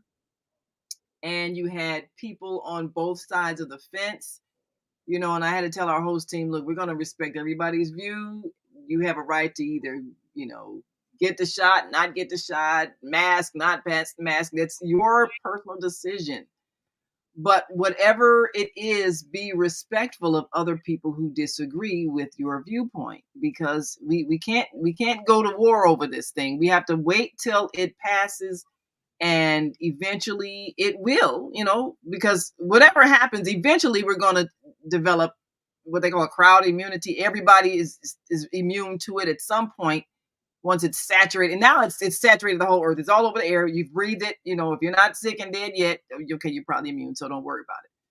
But I think it was a terrifying time for some people who were really believing that other people's opinion could affect their life or death. Because other people's opinion was affecting their life or death. Yes. Depending on who you listen to. Depending on who what you listen influencer. to. Yes. Yes. And Thulsa says, I do not like the king and queen narrative because it perpetuates the notions of royalty and classism. You know, Thulsa, I agree with you on that. You know, and I love our people who say, oh, we were kings and queens in Africa. Yeah, we were, and that's part of the problem because we were also enslaving your people or our people or our own people, you know, for the sake of power and control, and that led us into this mess we're in now. So yeah, you were no better. Yeah. I agree with that. The cattle. Yes. So we can't talk about people who whatever the issue was, people came to purchase people who had been captured in battle and were enslaved as part of the politics of this, what you do to your enemies captured in battle. And it just became an international business because, oh, these people can work. Oh, and they're strong. Oh, you know, let's buy some more. You know, oh, let's go and get some that weren't captives. You know, let's let's get the ones that are already free and sell them back. Yeah, let's get some of the ones that are already free that look like this. We can sell them too. So it got to be greed, you know, big business, and there were more people involved in it than we'd like to believe. You didn't know who to trust. You didn't know who to trust. And it didn't matter your color. It was folks of all colors looking to make, just like the drug trafficking. Everybody's in it. So you can't point fingers. You know, whoever wants to make money that doesn't have a whole lot of ethics, that's who it appealed to. Yes. So I think, yeah, I agree with that. So now check my time. Oh, okay. Got to take a quick break, last break, and we'll be right back. And if you're on our switchboard now, press 1. If you want to make a call, want to make a comment, don't wait till 2 minutes before it's time to go because we can't take your call then. So press 1 now, and we'll take some calls. We got your caller on the on-air network. We're going to take your call, Minister Plump, and we've got some callers on the switchboard that want to speak. We'll be right back. If you're listening online and want to join this conversation, you can give us a call, 515-605-9325, and press 1 when you're ready to speak. Or you can call in the on-air radio network at 727-731-5192, because we want to talk to you, and we're going to see if our co-host is ready to join our conversation from the AM 360 platform, and we'll be right back. So stay with us. Hi, I'm Naima Latif, and if you're watching this, that means you're one of the 4.6 billion people from around the world who are using an electronic device to talk to people. In these times, people are using the internet to talk to everybody. Friends, neighbors, family members, co-workers. People are on their cell phones and computers all day long. Now, if you're in business, that is great news. That means you can sell your products and services all day long and never have to leave your home. All you need is a media connection, somebody to connect you to an audience. And that's why I'm talking to you today. We produce programs, and our audience members are people who shop.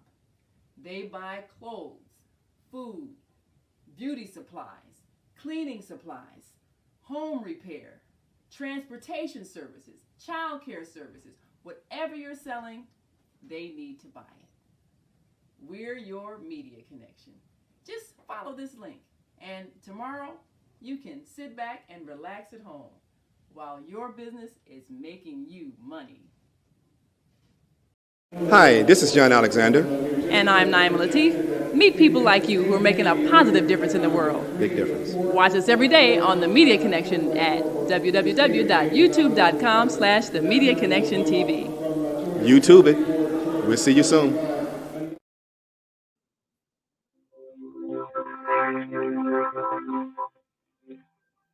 Do you want to live in a world without war?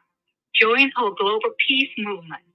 Heavenly Culture World Peace Restoration of Light transcends culture, religion, ideology, and other boundaries to achieve peaceful harmony in the global society. HWPL is committed to bringing world peace and cessation of war through peaceful dialogue between religious groups. I am Director Shin-Soo Kim of the HWPL Chicago branch of North America. Join us for our next gathering. Call 773-580-1501 and be a part of the movement for world peace. Email us at chicagohwpl@gmail.com.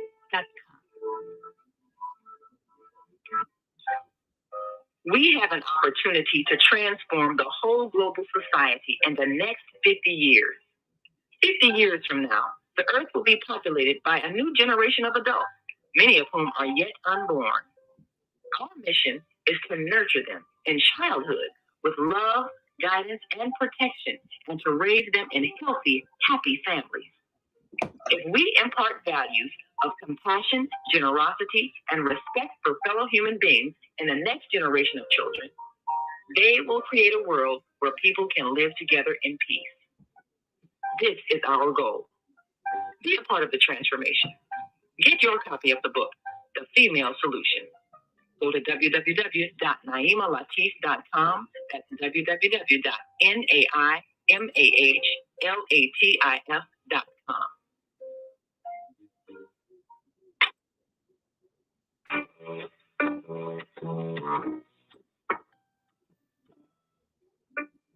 And we are back.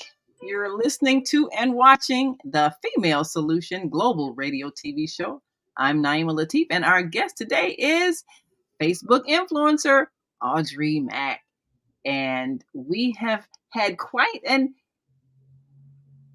educational conversation for those who don't understand how social media does, in fact, influences a lot of our not only buying decisions, but even some of our social behavior. And we've got a question from Thosu who asks, are there certain topics you would not entertain? Good question. They usually like you to pick a platform, steer towards a platform. So I like entertainment. I like depression, grief, but in a positive light, because just things that people can relate to are the things that I wouldn't. Just not going into a positive. If it's not positive, I'm going to stay away from it if it's not. But I'm going to try and be realistic because I still do live in the same world that everyone else does. So I'm going to be realistic.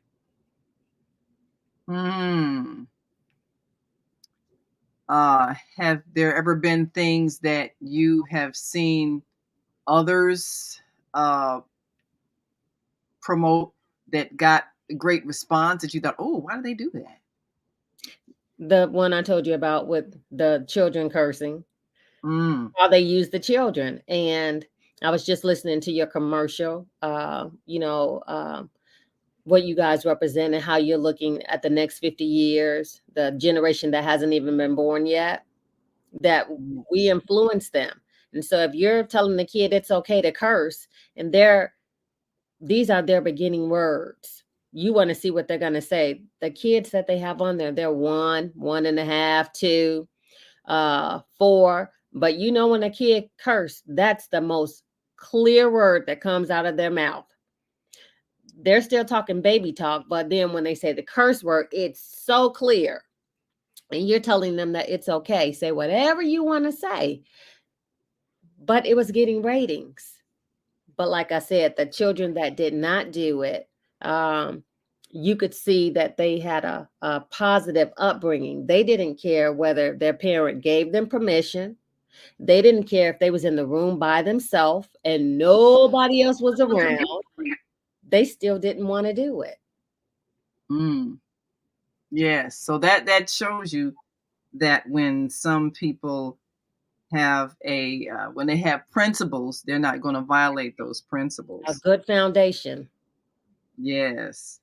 It definitely makes a difference. I think we do have the power to transform this world.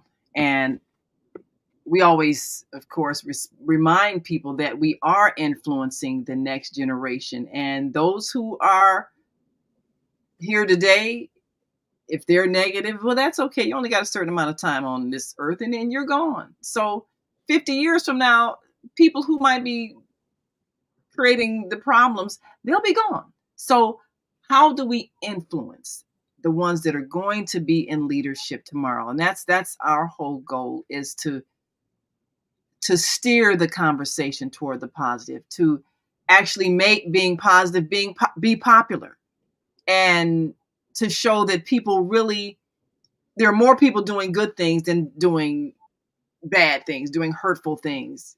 There are more people being kind and loving than there are being mean and cruel. I believe that. And I think one of the things that the mass media has done was that saying, if it bleeds, it leads. So we've made violence entertaining. We've made death something that we seek out as popular information to share and spread and produce more fear. And we're choosing to do that, whereas we could just as easily choose to do something else.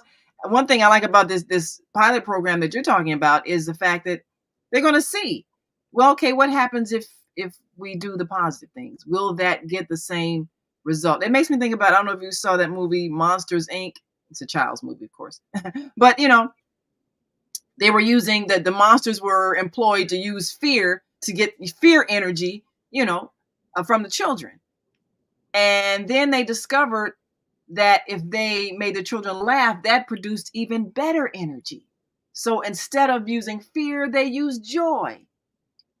That was a major message. I hope adults got it.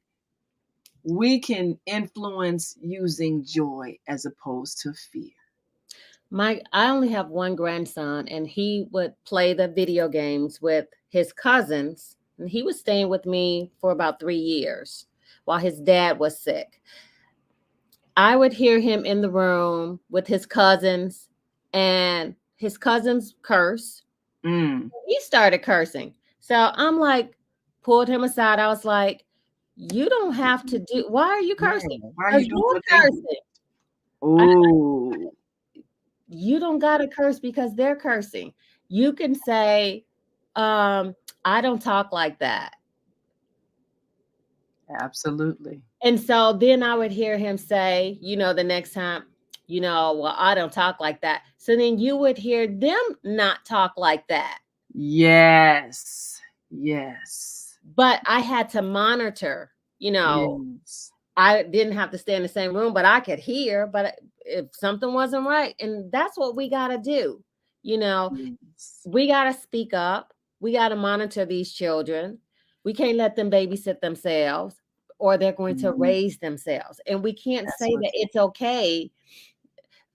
They're telling these kids, yeah, they think it's funny. Yeah, when you go to school, you hit that girl. She look at you funny, you hit that girl. The kid gets home. What did you do? I hit her. The ratings going up. They think it's hilarious. They make commercials of how the kids should hit the person if they even look at them funny. Yes. I mean, one of our guests had she's written a book, as a matter of fact, and she had a very traumatic life. And in her book, she speaks about how a gang of girls beat her up and had it on social media. It was just the most horrific experience, tearing off her clothes, all that kind of stuff on social media. I believe you. And I'm thinking, okay, this is the kind of thing that is I would consider probably as, porn or something inappropriate, and yet it got put out there, girls fighting, tearing off each other's clothes and everything, humiliating people. And I was seeing a lot of that over the last few years. And that was,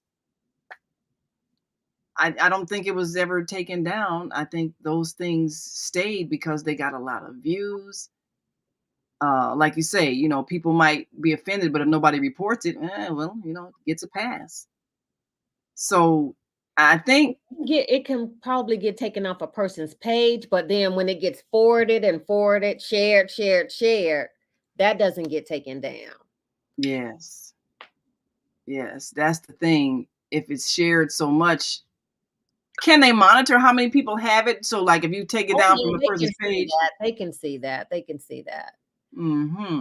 But But can they take it off of other people's page that was shared? If they want to. Yeah. Yeah, I think we have a responsibility. Yes. They can if they choose to. Yes. That's just like if someone is selling drugs, they can pick you up. They know who's selling it, all of that. They can pick you up whenever they want to. Yeah, it's a choice to. It's a choice. Yeah, it's a choice. They know everything that's going on down here. It's something that we should really be aware of and not be naive. Things could change if there was a desire to change them. Also says at a certain age, peer influences become greater than parental influences. I don't know. Do you think so? Do you think that the child in their phone, watching things, listening to things, will listen to what they see before they're they listen using children as influencers now because the children talk like little old people. Yeah. And you listen to these kids. You think that's saying the kid was here before? Oh yeah. Because those are the ones I watch. I'm like, wow, that kid is my grandson. He's so intelligent. I'm like, who told you to say that? I think that's the fear people have also.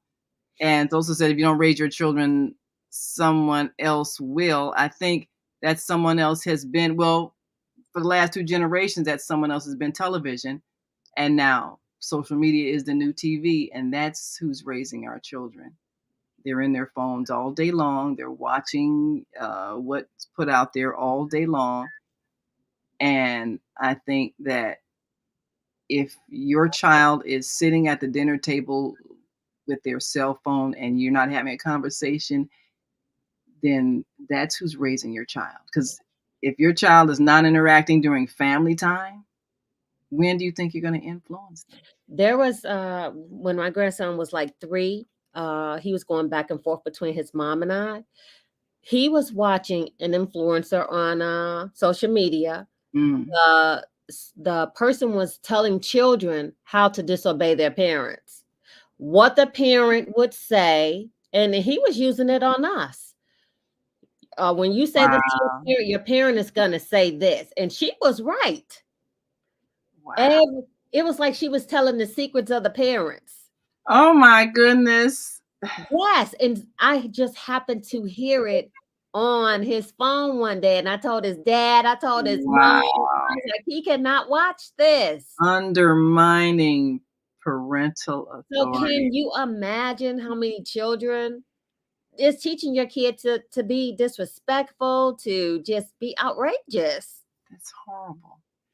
Now we have a controversy about a thing. And matter of fact, one of our hosts, our Tuesday host, Asada, who is the founder of the Soulful Chicago Book Fair, she wrote a book called Beating Black Kids. And it basically was explaining why you shouldn't be beating your children.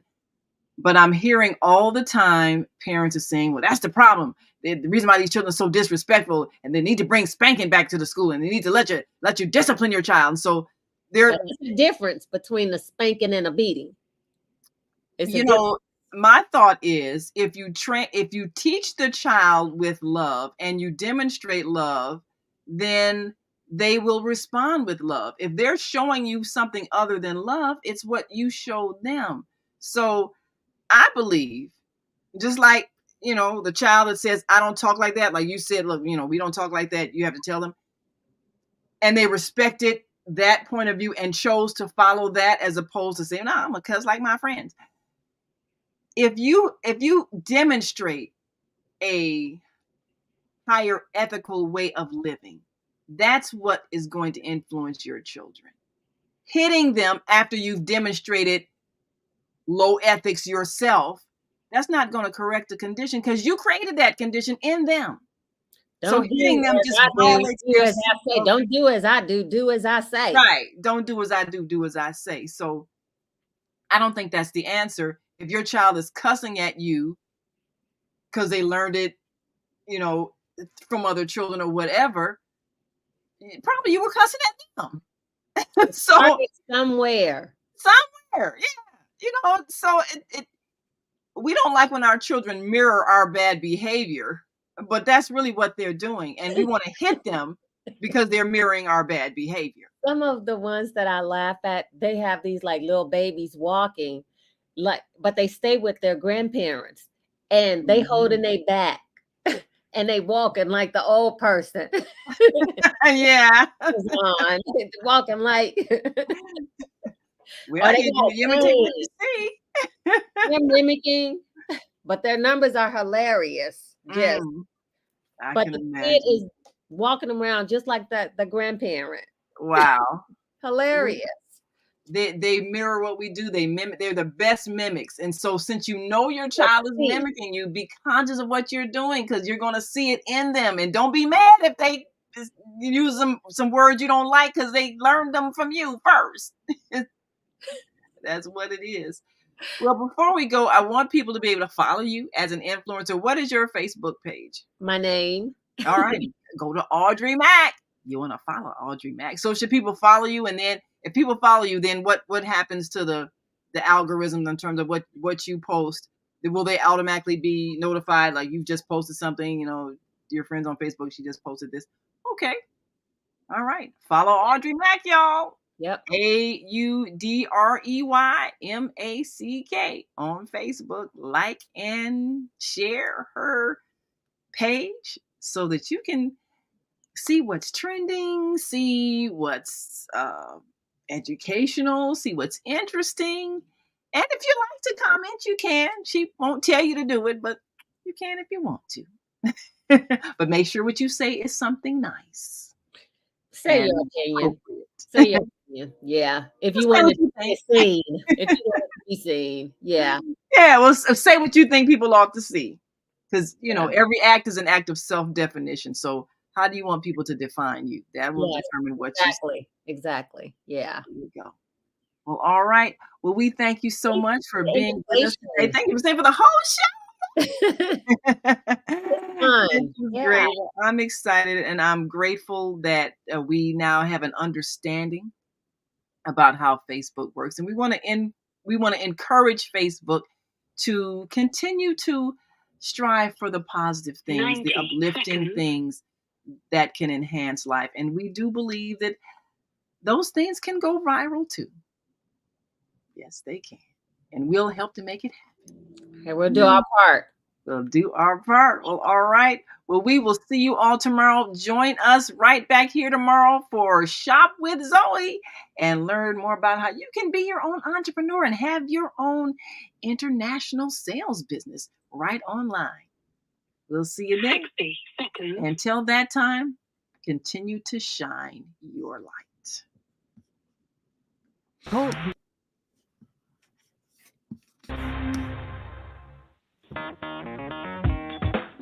Women have the power to transform this world. We can end crime and violence if we all agree to do one thing: share. Let's share our wisdom, share our time, share our talents, share our finances, But most of all, let's share our love. This is the Female Solution. Join me, Naima Latif, every morning, 7 a.m. to 9 a.m. Central Standard Time, as we bring you stimulating discussions about the issues affecting our lives. If you're listening online at www.blogtalkradio.com/the-female-solution, press the blue button that says follow and get our daily topics every morning directly to your email and your smartphone. Hi, I'm Naima Latif, Executive Producer of the Female Solution Radio Show. We invite you to call in 515-605-9325 and participate in this daily think tank as we examine the challenges we face and develop solutions that restore peace and harmony. We are global transformers, changing the world from the way it is to the way it should be. We are one. Wherever we live on this earth, we are one human family. On behalf of our team of radio hosts, I'd like to extend a greeting to all the members of our family, whenever and wherever you may be listening around the world. To our family in China, Ni Hao. In India, Namaste. In Japan, Konnichiwa. In Korea, Annyeonghaseyo. In Russia, Здравствуйте. In Germany, Guten Tag. In Poland, Dzień dobry. In France, Bonjour. In Spain, Hola. In Italy, Ciao. In Egypt, Ahlan wa sahlan. In Ghana, Akwaba. In Nigeria, Peleo. In South Africa, Sawubona. In Senegal, Nangadef. In Kenya, Jambo. In Israel, Shalom. In Pakistan, Afghanistan, Palestine, and Saudi Arabia, Assalamu alaikum. Greetings, and may peace be upon you all. Join us live on the on-air radio network called 727-731-5192. We want to talk to you.